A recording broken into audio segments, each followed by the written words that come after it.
record there.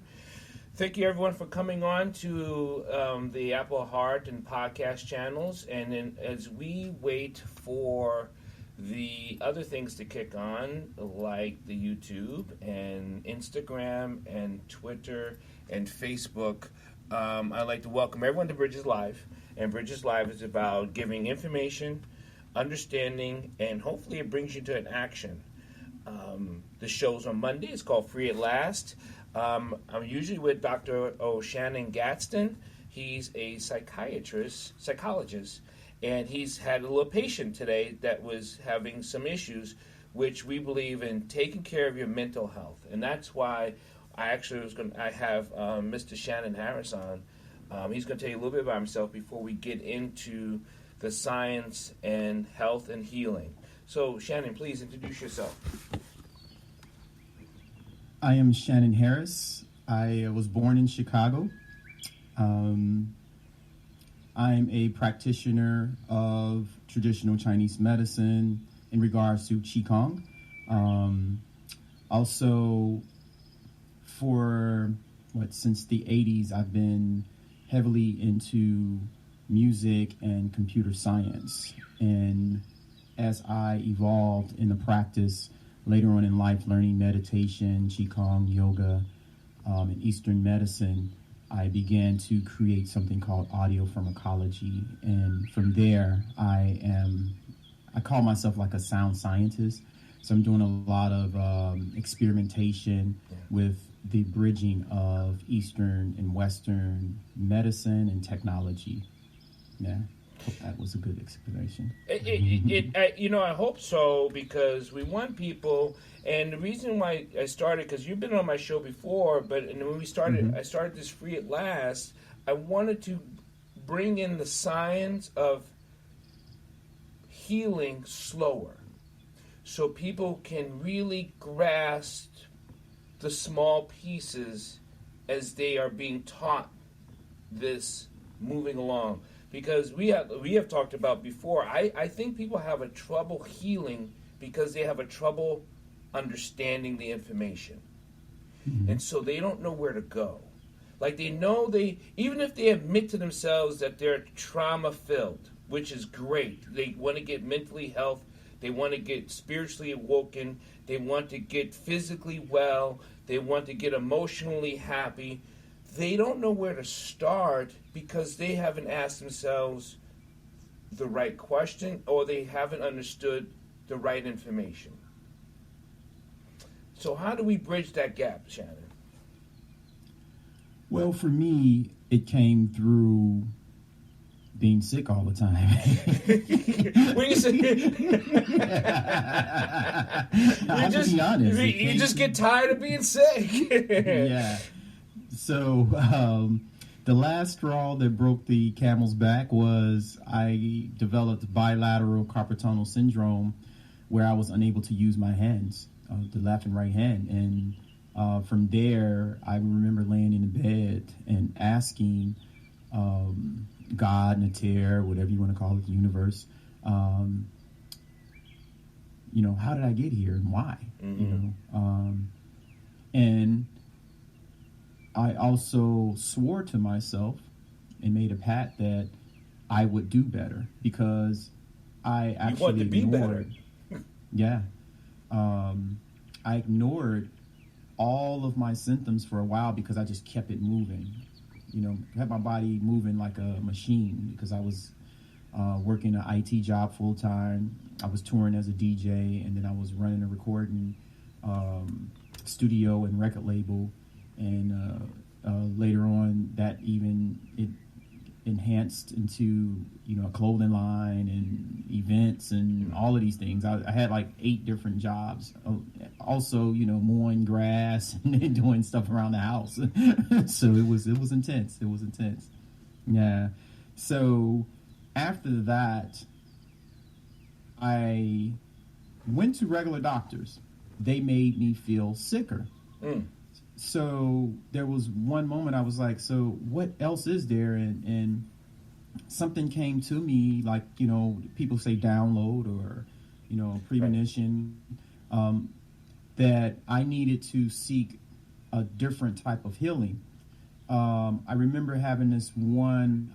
They were like a Slavonic type of doctor. You know, Slavonic people, Eastern European, are very straightforward, and most of the ones I know, they're like straight to the point. Yes. They don't beat around the bush. They tell you like it is. So, and it's also the face. They tell you like it is, like, and they're very strong in the facial expression, right? Oh, right, yeah, it's like a hard, right, but it's right. That's it. Loving, people are loving no matter who you are, but they're structured that way. Yeah, and I remember being at the doctor, and I was probably 2 times the weight that I am now, around like 285 plus, and he was, as soon as I walked in the room, I was his new patient, and he was like, "Whoa, wow, you're big," and and I was just like, "Whoa, wait, hold, you insulted me. Yeah, how dare you?" Like, yeah, so I sat down, and he just kept going in like that, just. Do you do anything outside of sit at a computer all day? Do you play? Because the first thing is like, do you play basketball? And I was like, well, that's kind of racial. Just because I'm black, don't mean I play basketball. And and then you say, well, do you ride your bike? And you do anything outside of? And the answer to the question was no. I was like, I don't have time to do any of those things. So. Our relationship was like a strict, I don't want to say like a strict dad or a mentor, but I had to actually, it took somebody like him to break through my resistance to listening to my body. So he had researched this automatic transmission type of bike where it switches the gears automatically based upon the resistance. The speed of the acceleration that you're pedaling, and it's hard work. It's almost like some people ride a single gear bike. It's similar to that, but it helps you along a little bit, but you have to work to get there. And I remember he recommended a gyroscope for my hands, and I still have that same gyroscope today. It was the first one. Then other people came out with other ones, and there's different types of therapies. And then from him, I went and found a female doctor because I needed somebody a little bit more soft. And she did homeopathy.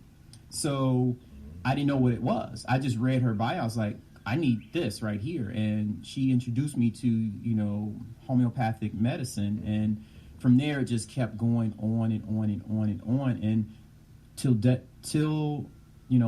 this moment, this present moment, I remember that time I was in that bed, and I promised. I said, if I can get my hands back, I won't let you. I promised to my body and to God, I won't let you down. I'm going to stick to change. Yeah, and that's what did it for me. I think it does take a lot of people sick. Hopefully they get tired from feeling sick. So let's get right in. So I'm going to share my screen. Because what we went over last time I did Free at Last, we went over trauma. Mm-hmm. And can you see that, Shannon, right there, what I have? Yes, I can. Excellent. So what we have here is that one of the things I'm going to focus on this brain right here, and it's going to be the, I got to write on here, so it's going to be the hippocampus.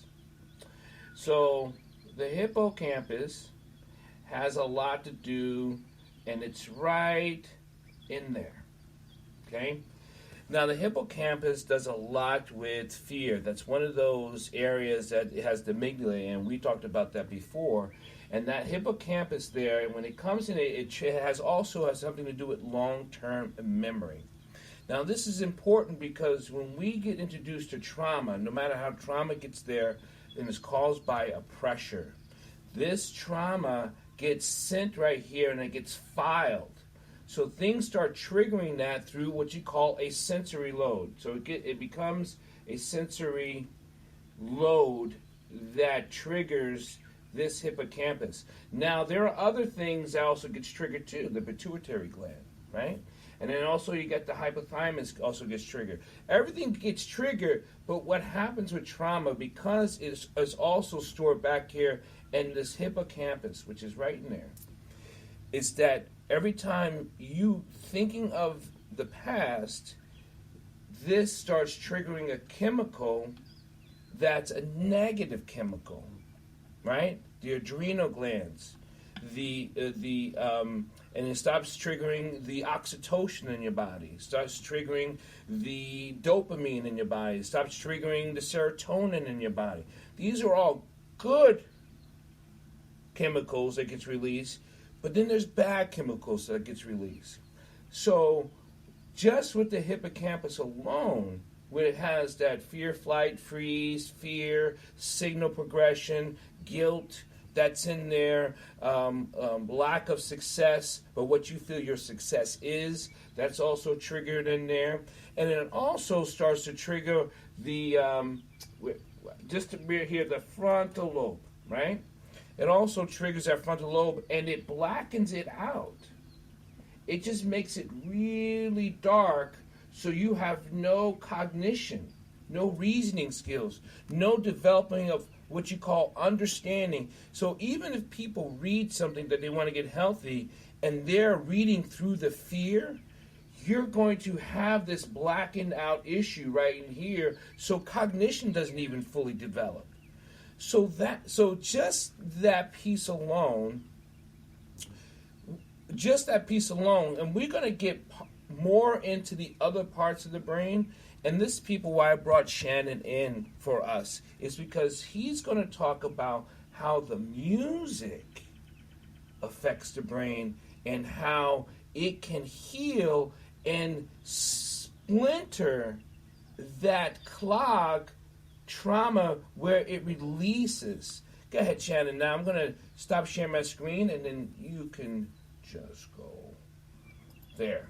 There you go. What did you think of that in the first place? What did you think about that explanation about the hippocampus? I actually love it. In fact, the hippocampus was my intro into brain science. Okay. I was studying it was a video with a whole bunch of PDFs, and then I remember something that came on TV about learning something new every day and how it exercised the hippocampus. And then after that, I ran across this amazing guy who did this lecture on endogenous pharmacotherapy, and I always talk about that in my lectures about brain plasticity. Yes. So, another thing, bring that back up right quick, Absolutely. And then I'll share my screen after you. Let's see, did it? I don't think it kept, but there you go. Yeah, so that was an amazing example of the correlation of how different hemispheres and parts of the brain react. So what Dr. Paul Dyer is trying to say as well, when he said that the frontal lobe gets blackened out due to the fear down in the hippocampus, what he's talking about when he's saying fight, flight, and freeze is those are our reptilian brain. So those are lower brain. So the lower brain is down here. Those are the actual natural responses to, emotional protection type of responses. So when you are in that state emotionally, you cannot access the frontal lobe or the prefrontal cortex, which is the higher state of thought and actions. And that's where our ethics and morals reside. That's where our, divine consciousness resides. And when we talk about even the pineal gland and activation of that is actually the process that correlates and participates with that prefrontal cortex. So I just wanted to add that in there. So what Dr. Paul Dyer was saying, lower brain functions versus higher brain functions, and those traumatic events that prevent us from accessing those higher brain functions. So we stay in our reptilian and mammalian brain, so our animal states. Yeah. That is beautiful. Now, when people come to you, when it comes to sound, because sound allows those things to vibrate out, how do you play that? Do you use either some of the singing frequency of the singing bowls, or do you use... Excellent. Okay. Oh, you want me to go? Yeah, absolutely. Absolutely. Okay, so what we have, and we don't have a lot of time, so this is stuff I teach in my class. Yeah. But we're going to go through what that looks like, and that was a great introduction. I'm glad you're a master at that. I noticed that.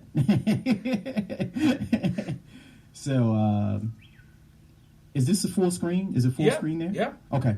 So one fact is one of the only activities that activates, stimulates, and uses the entire brain is music. So there's a lot of neuroscience that is studying the brain reaction to music. And now music therapy programs are being implemented into medical science. So it's being implemented into hospitals and to treat children and autism and things like that. So this is another perspective of what Dr. Paul Dyer was talking about. This is why music activates all of these things in the brain. So when you're singing and say, for instance, you're dancing to a song, your motor cortex is activated because that,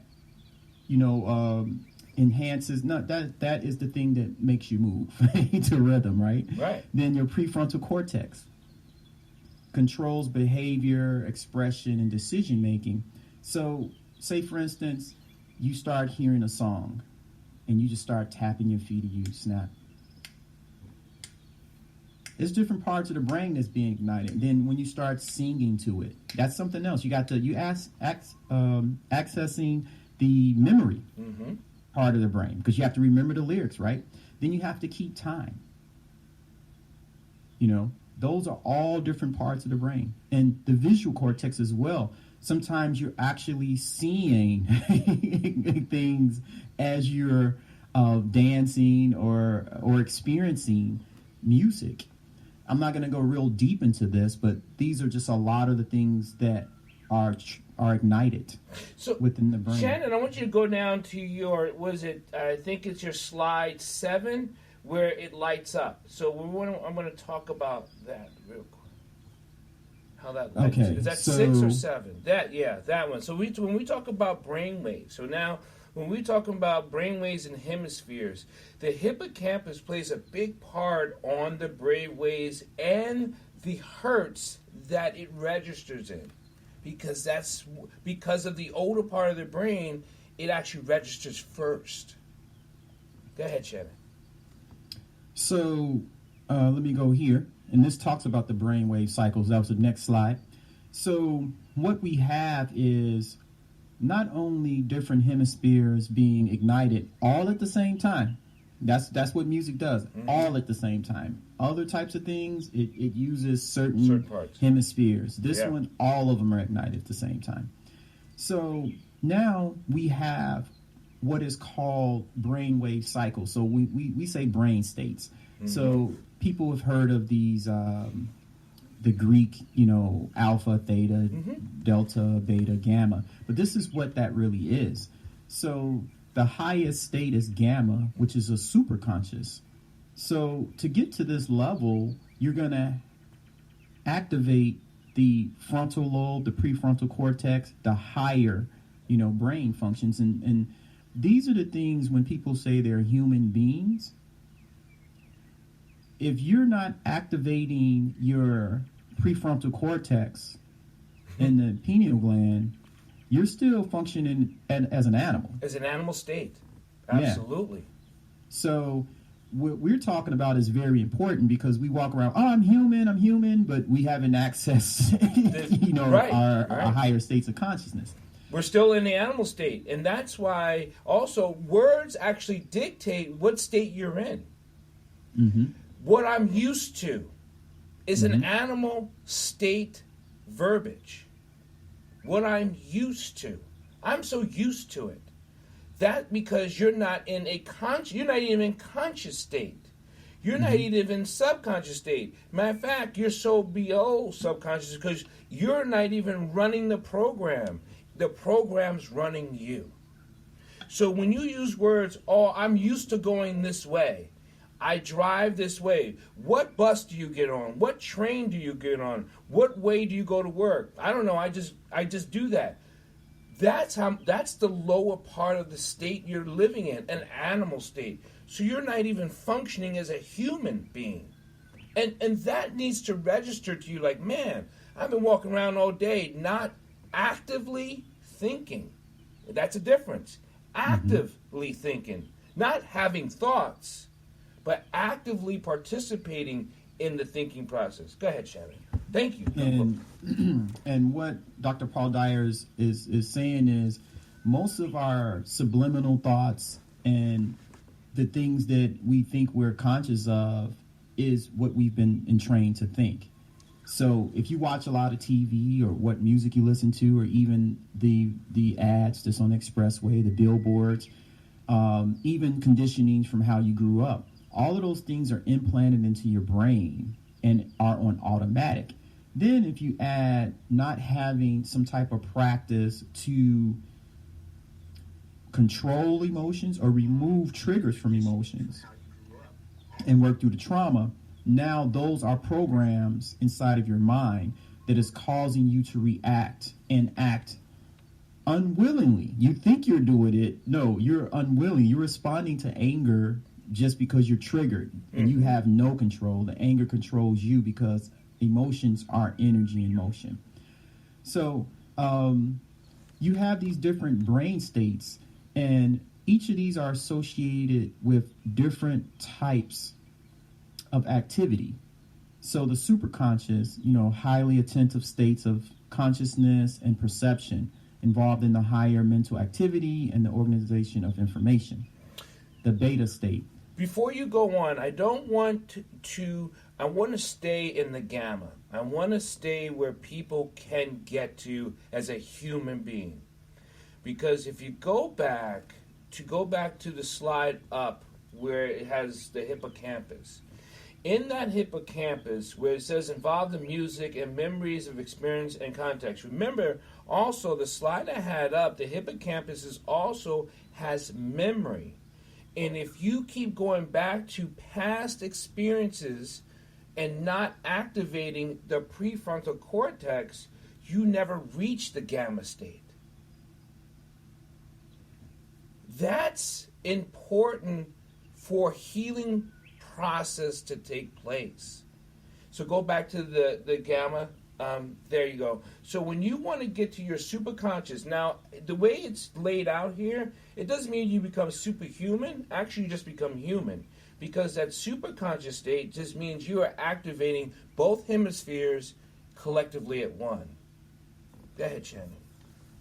Yeah, so what we have is your dream state. If we start at the bottom, that's the least amount of activity, right? So you are deeply unconscious, asleep, astral traveling, dreaming, visiting other dimensions. And then, the next one up from that is your theta state.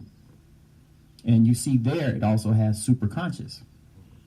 Because this is the state where our meditation, our deep, deep, deep meditation, or your REM when you sleep is happening. So it's drowsy, tranquil, unconscious, light sleep, shamanic journeying, access to the fifth dimension and non-ordinary reality, the upper and lower worlds. I know that sounds like really esoteric, but let's look at it like this. Everyone has had some weird dreams, right? Right. This is you're in a deep dream state, but then you're also a little bit awake. So you're waking up like, whoa, what was that? That dream did not make any sense, but it was deep. So then you have the alpha state, which is the subconscious. you deeply relax, light hypnosis. This is where your meditation starts, and if it gets deeper, goes down into the theta. You have your biofeedback, your daydreaming, just before and after sleep, and etc. And then you have the beta state, which is when you're fully awake, alert, ordinary reality. And this is where society pretty much stays, because people don't get a lot of, the sleep deprivation in society is insane. Mm-hmm. The time to meditate is insane. So, and the time to relax. So let's be honest, all these three at the bottom are not activated. Correct, they're not activated. So the beta state is kind of where we're at majority of the time. And we have to get to the gamma through the theta and the alpha, because you got to meditate, and you're training your mind to go ahead and get that high. So what I wanted to do too is, let's look at these cycles per second, and what would they sound like if they were frequencies? Right. On this scale from 80, let's say 80 hertz to all the way down to 0.5. All of these would be considered deep bass, heavy frequencies. Some of them we can't hear. We can't hear when we get to 20 hertz, which would be the beta state. But I just wanted to give you like an idea of, I don't know if you can hear that bass. I have 40 hertz on now. It's so low, I can hear it in my headphones. If you had a subwoofer, and everyone who watches this, if you have a subwoofer, cut it on now. And I'm just going to let that roll just a little bit, and then I'm going to rise it up to 80, just to show you how that low hum is. And what's happening is, when they say cycles per second, how do we get to these cycles per second? We can use guided meditation. Yes. So breath rates induce your brain state. So if somebody goes, boom,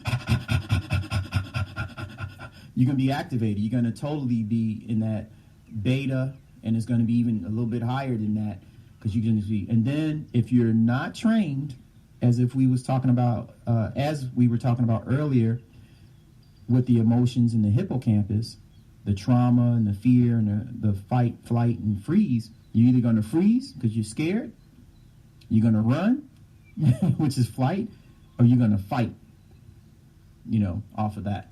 Now, let me add something to what Shannon Harris, and if anyone wants more information on this, please contact us directly, because we're giving you an overview of what the information, you can hear it now because you're raising it up. Most people can hear it now. I actually could feel it, the lower delta, I could feel that, me personally, before you can never hear it. And the reason why most people have a hard time feeling it is because their body is not connected to the sensory perception.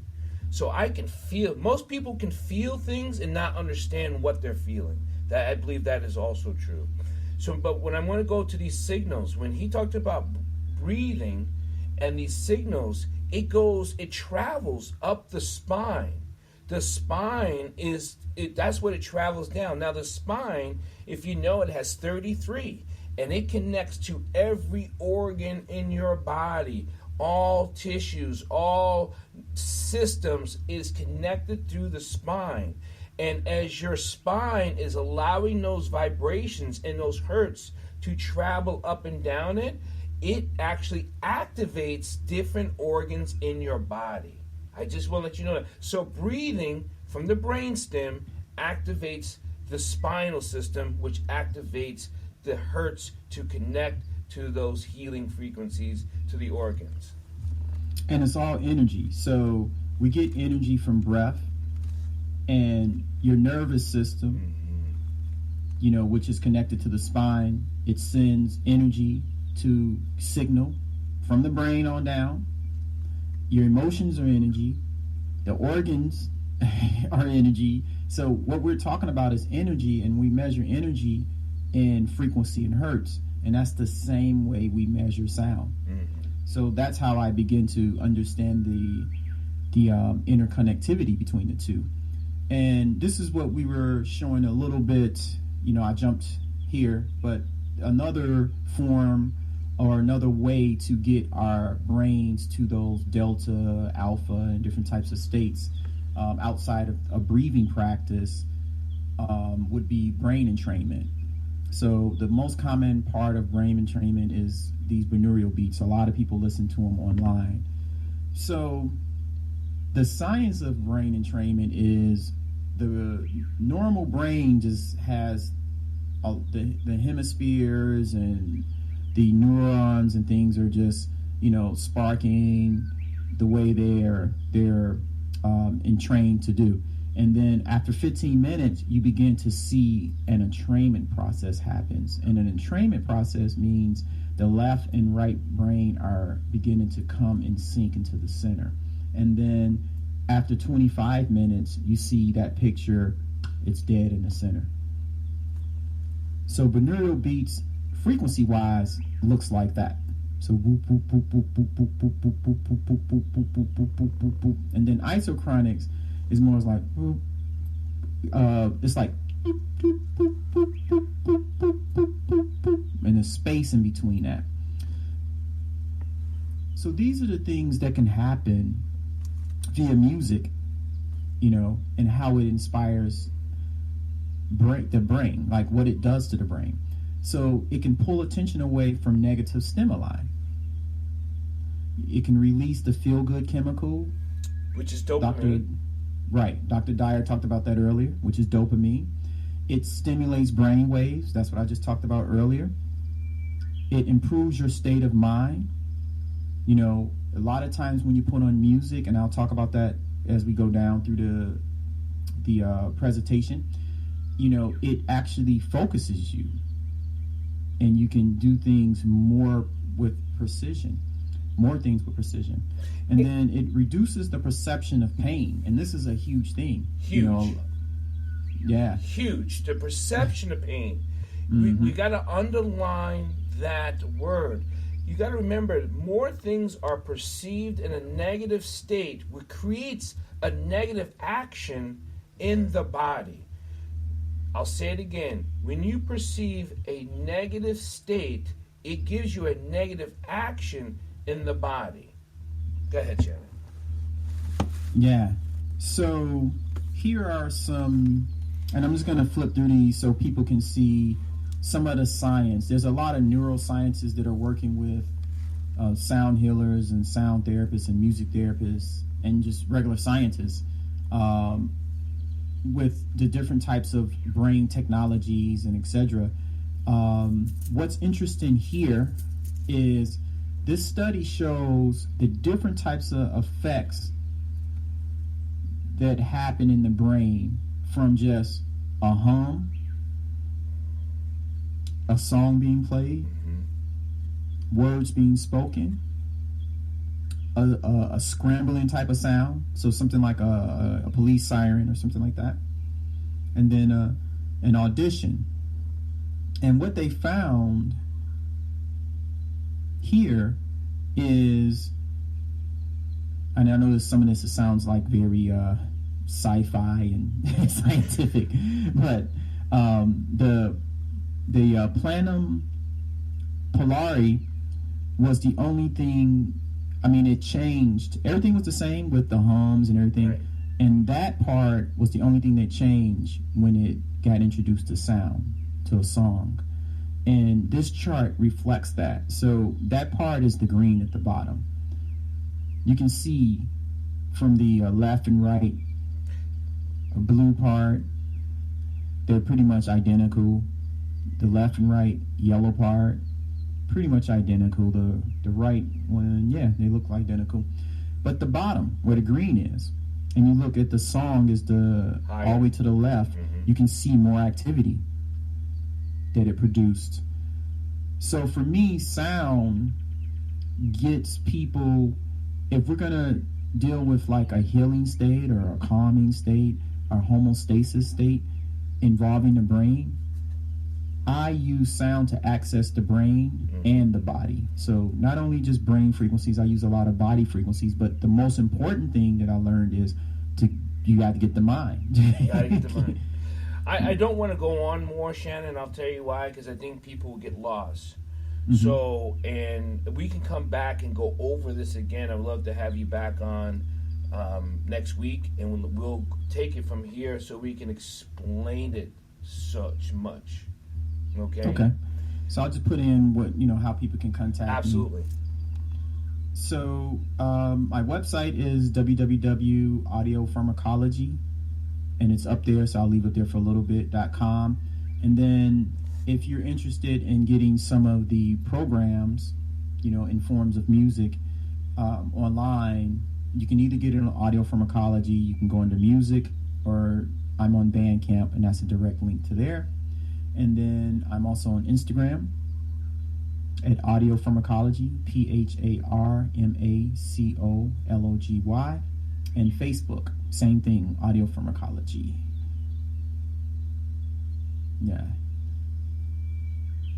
All right. Good. So let's get back to the full screen. So if people have any questions, please contact us, because that's more important than what we're trying to help you understand. And I'll make this small and slow. Is that there is a process that healing takes. Understanding this helps you confirm within the body why you're doing the practice you are doing. So does it help you just putting on some good music and relaxing? Yes, but there's a negative state to that. There is a negative state to that. There's also other music that doesn't help you, and it has nothing to do with the beautiful lyrics. It has more to do with the tonation that the music's played in, the hertz it's played in. Will you know that? No, you won't, because that stuff is not permitted or printed on records. Now, do I feel good when I hear Motown? Absolutely. But I also know what type of signature is played in, so I'm not really listening to the signature of the rhythmic of it's played in or the hertz it's played in. I just really enjoy the music. But there is other music that is played on the same signature of rhythmic tones that isn't so good, words-wise, and it does have a negative effect. So that's like a whole other conversation, really. Yeah.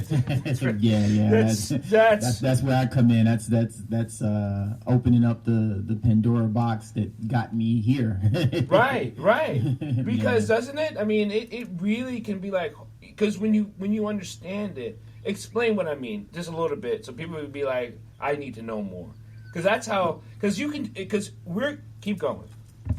So, what Paul Dyer is talking about is, do you know the ingredients in your food? Right. When you start looking towards health, you want to know if it has too much salt, too much sugar, too much fat. Is it alkaline or is it acidic? So with music, it's the same thing. Most people just listen to music and don't know what the ingredients are in it, even though it makes them feel good. And I talk often about that, emotional versus functional. So emotional music is we can clap, dance to it, listen to it, turn up to it. And most of the music that we've heard is an emotional music. We don't live in a Western spiritual society. Right.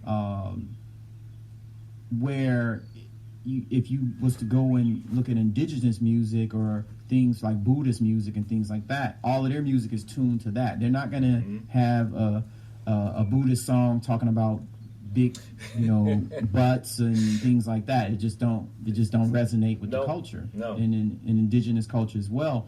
And then also the instrumentation is also tuned to that, to healing frequency. So yeah, I'll leave it there. I'll leave it there, right? Yeah. Thank you, Shannon, so much for coming on. I do want, because I know people want to have some questions, and I think people need time to listen to this and develop their questions, right? And again, I want to do this free at last, and the reason why it's different than I used to do Mental Health Mondays was because I used to talk about mental health. I want to get into healing. So I want people to understand what it is to heal. And this is that part of that small thing, the hippocampus. Then I want to get into the hormones that gets released. Because we mentioned the serotonin, the oxytocin, the adrenaline gland, all these glands. So these things are factors even in sound and music. Mm-hmm. Thank you. Anything you want to say before we take off, Shannon? Yeah. Any questions? Feel free. Thank you for having me. I appreciate your interest in what I do. I'm also highly interested in what you do. And I look forward to, doing this again. Thank you. Thank you, everyone, for listening to Free at Last. This is Bridges Live Presents Free at Last. And I want everyone to have a beautiful, beautiful week. And we'll be talking more and have lovely, lovely life. Thank you.